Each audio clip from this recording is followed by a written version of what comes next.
Welcome to Massive Late Fee. And now your hosts, Mark and Carol. Well, hello everybody. Welcome back to Massive Late Fee. My name is Mark. With me as always is my wife Carol. How you doing today, Carol? Hey, what's up? Not much. It's been a good week here. It's November 25th, 1999.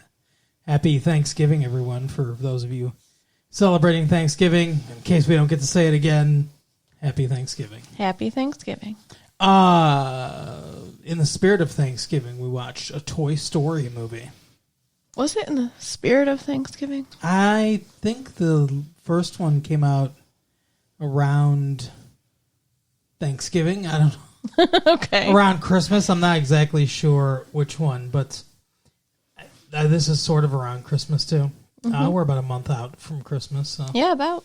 the toy shopping is underway. This felt a lot like Buy These New Toys, the movie.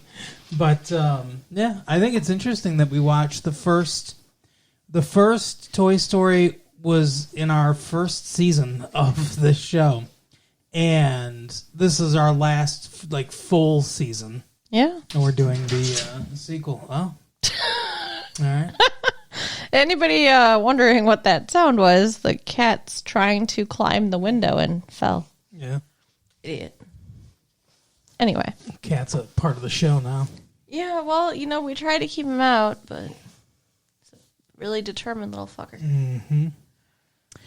Just like Woody was a determined little fucker when it came to rescuing Squeaks, or whatever his name was. Yeah. Squeaks from Basketball. I think it was Squeaks. Wheezy? Wheezy, yeah, it was Wheezy. Isn't that like one of the seven dwarves? Oh, no, that's Sneezy. Not Wheezy. God. Examy. Fucking, yeah. Anyway, so what did you think of the movie overall? I mean, I think it was really well done. It was a great kids movie. I feel like we're being spoiled, kind of, because I wasn't as impressed with this one as I was the first Toy Story, even though it's a really good movie. Mm-hmm. The first Toy Story was the first computer generated, whatever animated movie. So it was unlike anything we'd ever seen at the time. From a technical standpoint, it was amazing. I also feel like the story in that movie was a little more dynamic. Like, this story was pretty, I don't know, sad. There wasn't a lot of comedy. I don't know. There wasn't a lot of comedy, which I think hurt it a little bit. It's a little more earnest of a film. Mm-hmm. You've compared it to the first a couple times. I feel like you're saying you don't think it's as good as the first one. That's what I'm saying, yes. I also don't think it's as good as the first one. And I think that there's no true villain in the first one, really. I mean, I guess Sid. I guess Sid is as close as you get to a villain. Yeah. Even though, from his perspective, he's just having fun with toys, right? And being creative and experimental, and then toys traumatize him, and he's probably in an insane asylum right now. Well, and from Woody's perspective, I think Buzz was a villain. Yes, but and from a certain perspective, you could say that Woody was the villain. True, from Buzz's, yeah. So. But I think that was the interesting thing about it. It was more of a clash of ideologies, and both are really good guys, and learning to become friends and everything. I mean, that's a big part of the movie is about jealousy and learning your place and learning to become friends and settle your differences and that kind of thing. It's a movie a lot about empathy. This movie is about. It more explores, I suppose, the nature of what, sort of growing up, but from the perspective of a toy. Yeah, and it also explores loss and friendship and But growing up, I think, is one of the biggest themes. But I think one of the downsides to this movie is that there's essentially just a literal cartoonish villain that's behind. Actually, two of them, really. Yeah. The chicken guy and spoilers, everyone. If you haven't seen the movie, Stinky Pete. Like, who didn't see that coming? Yeah. That Stinky Pete, the villain from the show, was also a villain in real life. Right. That does, I mean, they do seem to have the personalities they're supposed to have. I guess. It's weird. At what point does a toy know it's a toy? At what point do toys become, what point in the making process do toys become sentient? And how do they know to not react to human beings? All very good questions that I don't think have been fully explored or explained in this universe. And if they know they're toys and they shouldn't react towards human beings, in the first movie, now that I think about it, if Buzz doesn't think he's a toy, but thinks he's a space ranger, why does he stop when people come in? Maybe they can't control it. It's like some involuntary thing. Yeah, like as soon as a person's looking at them, they just cannot move. But how did they break it with Sid? Oh, I don't know. That's a good question. It's like an involuntary movement, but you can only break it like with a real, like it's hard. It's like a lot of concentration or something, maybe. I also think that like it's possible they can't feel, because if you think about like the stuff that happens to Woody in this movie, his arm gets like ripped off. Yeah. And he doesn't seem to be in pain. He's upset about it, but he doesn't seem to be in pain. And he gets bleach sprayed into his eyes. Right. He gets a professional makeover, cleaning stuff. Yeah.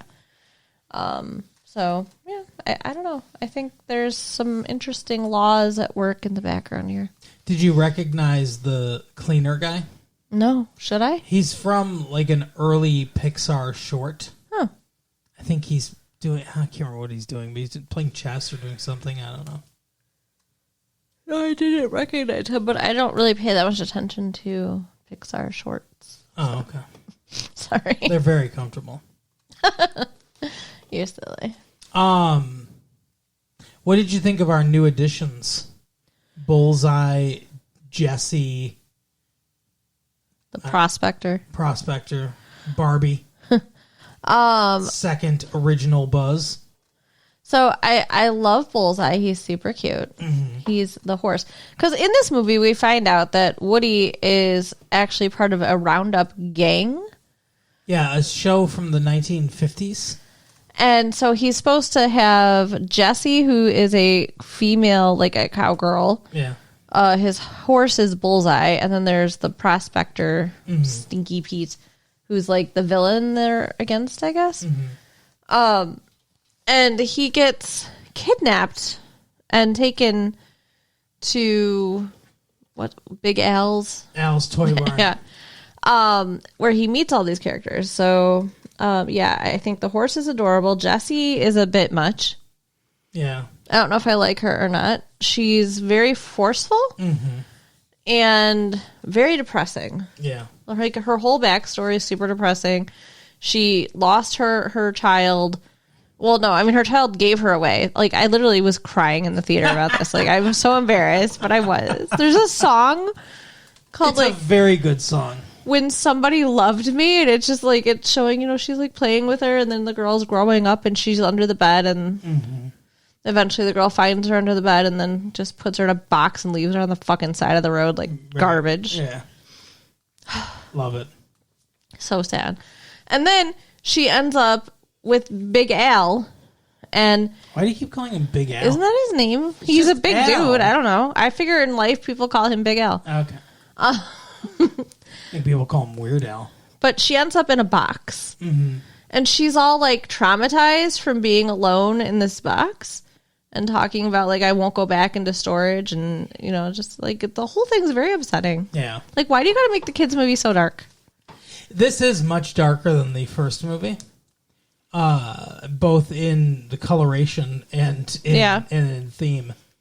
Because the first movie is very bright. There's lots of bright colors and everything. This is a lot more subdued. Yeah. We're going through dark, like aisleways and stuff like that. And we're in whatever air ducts. It's Yeah. There's a lot of darkness in this movie. It's a closed toy store when they're in the toy store. Yeah. It honestly was a little too slow for me too. I mean, for an hour and a half long movie, it felt longer than that. Yeah, I can see that. And I can't imagine that it felt super engaging to a child. I mean, I wonder, like, I assume there were children in the theater, obviously, and they seemed entertained by it. And it's not I'm not saying it's a bad movie. I'm not saying it's a bad movie either. I'm just saying I feel like it's not necessarily really for children. Like, the first movie was 5 years ago. Yeah. So maybe the audience is supposed to be growing up with the movie. I don't know. I mean, that's possible, I suppose. I think unnecessary is a good adjective for it, though.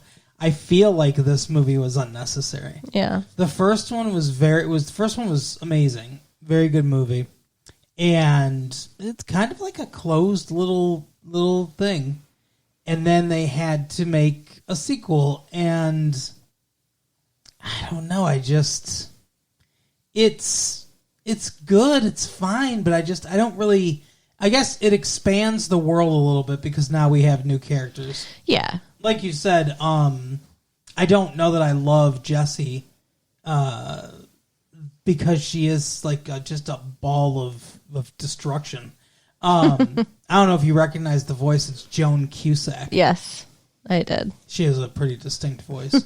But yeah, apparently she has a thing for Buzz, I guess, and Buzz has a thing for her. That was cute at the end. Like, he can't even talk to her. Yeah, they hint that at the end. So now both friends, Woody and Buzz, have toys that can fuck, I guess. What?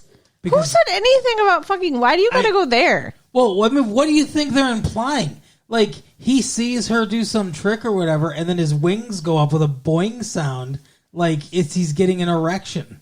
Okay, but he's not actually getting an erection. His wings popped out. He doesn't have a penis. I know. They can't fuck. Yeah, but maybe he can, do stuff with his hands. What in the heck? These are cartoon toys. I don't know. Why? So why is the movie intimating that they have a sexual life? Because it does. They intimate that there's like some sort of sexual life of these toys. Yeah, it's weird. at the very begining with Woody and Bo Peep, and she's like, "Let him watch." Yeah, that was a little bit much too. Yes, that's what I'm saying. And you're so strong. Oh, I love it. Oh, yeah. We took our niece and nephew with us to see the movie, and our niece had a very interesting idea that she was telling us in the car on the way home. Did you notice that Andy's hat is Jesse's hat? Yeah. Because he's wearing a red hat. Yeah, and Jesse's girl Emily had a red hat like that. Yeah. And it looks like the right time period that it could have been his mom. Yeah. Do you think she's right? I think it's an interesting idea that, like, Emily, the woman or the girl or whatever that had Jessie and left her or whatever, could be Andy's mom. But I have a couple questions. Okay. So she says, because the whole reason that Woody gets stolen in the first place is because he's trying to save Weezer from the yard sale. From the yard sale. And the guy wants to buy the Woody toy for like $50 or whatever. And she's like, no, it's an old family toy or whatever. Like, so that makes sense, kind of. But if she kept Woody in the family, why would she get rid of Jessie? Oh, that's a very good question. Like, it doesn't make a lot of sense to me. Like, if she had both of them, presumably, or they were both in the family at least, like, why give up one? That's a very good point, honey. And we never saw, like, Woody and Jessie didn't know each other from before. Yeah, the only thing that makes sense to me And this is, I mean, this does lend credence to maybe our niece is right about this. It's possible, I suppose, because I think the dad is dead. That's the impression that I get. I think it's possible she had Jesse, and the dad, before they even met, obviously, when they were kids, had Woody. Oh, yeah. And he brought Woody into the thing, and she's like, "Oh, I used to have a Jesse doll. We'll give this to our firstborn son or whatever, and he can play with it and like stuff like that." And maybe that's why she's like, "No, I'm not getting rid of this," because it's like one of the last things she has from her dead husband. Yeah, that makes sense. So that's a possibility. This guy, Al, is such a fucking asshole. Yeah. He just grabs a fistful of crap and tries to hide Woody underneath it, and it's like, I'll give you 50 cents for all this garbage or whatever. And then when she sees Woody, she's like, oh, he's not for sale. Oh, $50. What, anything. Like, right. So you're trying to take advantage of her. And then he just stole him because she wouldn't sell him. Yeah, cracks open the thing and steals him. No money, just the doll. Did you recognize his voice? Yes, I did. I was thinking about it too. What was his name? I recognized it. Yeah. Everyone's screaming it right now. Like I'm screaming it in my George head. Costanza? No. Close though. The guy from it's the guy from Jurassic Park. Yes. Correct. I don't remember the actor's name, but his real name's Wayne Knight. Oh, I don't even know his name then. But it's Newman. Newman, yes. From Seinfeld. Yeah, Newman. The one who gets eaten by the little dinosaurs. Yep, exactly. But so he steals it. This is another like a lot. They're like you can't. This movie you can't think about it at all. Why? Because if you put any thought into this movie at all, the logic of it completely falls apart. Because here's the thing, she had to have figured out because he cracked open her fucking safe. Yeah. She had to have figured out, oh, someone stole Woody. Right. So she knows Woody got stolen. Andy comes back from cowboy camp. I don't know who the fuck's going to cowboy camp in 1999. What year does this movie take place? But he goes away to cowboy camp, comes home, and he has Woody and a bunch of new toys. And he just screams like, "Thanks, Mom," or whatever. Oh, new toys. At any point, does he say to, like, or she sees them? Like, where did Woody come from? They were all arranged on his bed, and the Etch-a-Sketch said, like, "Welcome home, Andy," on it. There's no way she did that. And he assumes that his mom did that. She doesn't have the skill to write "Welcome Home, Andy" in Etch-a-Sketch. You don't know. Maybe she's an artist. Sketch did that himself. Or Etch, or whatever the fuck they call him. Speaking of artists, though, that was hilarious. At the end of the movie, at the airport, Stinky Pete gets put in a little girl's backpack. And she has a Barbie with her. And she's like, "Oh, you need a makeover." And the Barbie goes, "Oh, you're going to like her. She's an artist." And she turns her head. She's got paint all over her face.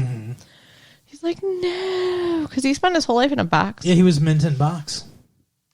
Somehow, I don't know how he got out of his packaging. And back in and still was considered mint. Yeah, that doesn't make any sense to me either. Like, and how did he get out? Like, usually those toys are like tied in and stuff like that. Yeah. How do any of the toys get out? How do those Buzz Lightyear toys get out? Well, they don't. Oh yeah, I guess that's true. The one that we encounter is on display. Yeah, he was like a floor model or whatever. And we get back to Buzz acting like Buzz from the first movie before he realizes what's going on. And I guess people enjoy that. I don't know. Like, it's funny. I mean, it's a bit that's already been done, but it's a funny bit. That's what I mean. Like, I was like, we've done this. Like, why are we doing this again? Yeah. And then they do like that. Zurg's like, "I'm your father," and they run off together. It's really stupid. Yeah, it really is. I didn't like that. And the whole like thing where they're in the airport and like the chase scene and the toys are managing to chase each other through an airport without being seen by people. Yeah. Or like the thing across the street where they cause car accidents. Yeah, they cause like the deaths of several people. Oh no, you're jumping to conclusions. These toys are evil. They care about nothing but themselves. Yeah. But yeah, like none of it makes sense. That's what I'm saying. Like, you have to just accept the movie at its face value and not question anything. You can't put any thought into the that's what makes it hard to criticize and talk about, because it's like, I can't. What am I going to say? I can't tear the movie down because it's not that kind of movie. Yeah. It's so flimsy. It's like critic proof, because it's so flimsy. Once you start talking about it, like, everyone's reaction isn't like, oh yeah, I never thought about that. People's reactions are like, it's just a movie, because it's so flimsy. But it's good too. Like, they really take the suspension of disbelief far. Okay. Because, you know, like I said, like you said about the traffic, no one notices cones moving by themselves. No one questions this at all. But they do notice, because the cones cause a car accident. Yeah. I mean, they notice the cones. I guess they don't notice them moving, but yeah, it does not make sense. Yeah. So, at some point, everyone in the world would have to know. And by the way, if it was an involuntary thing, then they wouldn't be able to do that. Yeah. They wouldn't be able to cross the street. Plus, how do they move for that dog? Like, the dog can just know toys exist? Whatever. Apparently. At least that dog can. So, if you saw traffic cones moving across the street by themselves, like, I would... No, my first thought wouldn't be toys. What would it be? Animals, probably? Yes, that was what I would think, too, yeah. Yeah. There's like an animal in there or something. Which is probably what people told themselves when they saw it. Yeah. Well, I'm pretty sure people didn't look at each other and say, you know what? Toys probably are sentient. And moving the traffic cones across the streets. In order to save their friend, a fellow toy. What's crazy to me, though, is, like, Woody loves Andy so much. And he's been depressed because he got left when Andy went to cowboy camp because his arm was ripped. Right. And Andy's just like, oh, just leave him. Like, it's a very kid way to react to it. Yeah. Like, fuck him. And he gets put on the shelf. So, super depressed toy. And he... God, a sentence I never thought we would fucking say on this show. Right? Super depressed toy. So then when he is with the Roundup gang after he's kidnapped and he has the opportunity to escape, he decides he wants to stay with them and go to the museum in Japan. Yeah. Why? I don't understand what change. Like, he loves Andy. Yeah, there's not a lot of motivation to it. He's just waffling back and forth the whole time. Andy's the most depressed toy since Joan Rivers' vibrator. Wow. First of all, Andy's the child's name, so ew. Oh, fuck. You mean Woody? Yeah, Woody. Yeah. But that's a gross, gross joke. That joke would have worked better if I could have said it as soon as the depressed toy line came out. Anyway, yeah, so I agree. Like, Stinky Pete makes one speech, and Andy's like, fuck, I keep calling him Andy now. Woody's like, yeah, you're right. Fuck Andy. He's gonna grow up. Let's all stick together. We'll be on display for the rest of our lives, sitting in a fucking case. Never moving. Sounds awesome. And then Buzz comes, gives him one speech, and he's like, oh, you're right. I should fucking be with you guys. He's like fucking, like manic depressive or something like that. He's like schizophrenic. He's one direction, another direction. It's crazy. That really does sound awful, though. Aside from the fact that you're not in the dark, how is it different than being in storage? Yeah. Just sitting in a museum, never moving in a case. What the fuck? I mean, I'm assuming that at night when the museum is closed, they'll move. I guess. That'd be an interesting movie where you're in a museum and at night when everyone leaves, all the displays start moving. Ooh, that'd be creepy. But you gotta have security guards. So they still have to, stop moving when they come around. I guess that's true. What if they had cameras, security cameras? Then they're really screwed. Yeah. They really can't move. Yeah, seriously. And this is a high-tech Japanese museum, so... High-tech? High-tech! What the fuck? Oh, that makes more sense. Yeah, a high Czechoslovakian. I was very confused. A sitcom about a Czechoslovakian national who sells drugs. It's called High Czech. Oh, goodness. But yeah, I mean, it was enjoyable. It was sad, though, and just, yeah, not as good as the first one. Yeah, I don't think it was as good as the first one. It's good. Like, it expands things a little bit. It adds to, the character roster. Like I said, it feels a lot like buy this Jessie toy, buy this Bullseye toy, buy this Zurg toy. Like, it feels a lot like that. Yeah, what will the kids be getting for Christmas this year? Right. But yeah, I don't...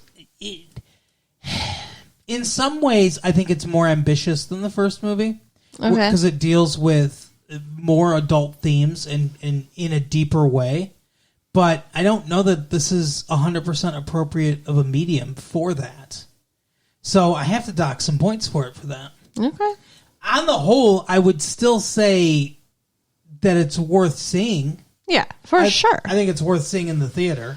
Like I said, I think we're just getting a little spoiled. It's a really good kids movie. It is a kids movie. Yeah, it's a good movie. It's just not. It's not. I expected more, I guess. If you're going to go to the trouble of making a sequel. Yeah, it's not special. Here's the whatever, however much money this movie makes. Here's the $250 million question, or the $500 million question, or whatever. Are they going to make a third one? Please don't. It's just going to get worse, not better. Well, that's the thing is, like, at the end, he's all like, fucking, we'll have fun while it lasts with Andy, and then afterwards, you and I will be together. We're the true love story, or whatever, to infinity and beyond. And what that's another thing too. Like, it's fucking creepy. These toys are immortal. Like, at one point, Stinky Pete's like, we have an eternity to spend in this museum. What the fuck? I mean, I'd imagine that they could be destroyed, but they don't die of like old age or whatever. Right. That's why. Yeah, they can be destroyed, of course. But yeah, it's fucking weird. And what happens if they die? If they get destroyed, do they go to toy heaven or hell? I don't know. I would assume no. Oh my goodness. Anyway, that is the episode for the week, Carol. Tell people where they can get their own Woody. Oh my. By listening to you. You can write us at latefee1994@AOL.com. Check out our website at www.retrolatefee.com. Yep. And share the tapes with your friends. All right, see you next time. Bye. Bye.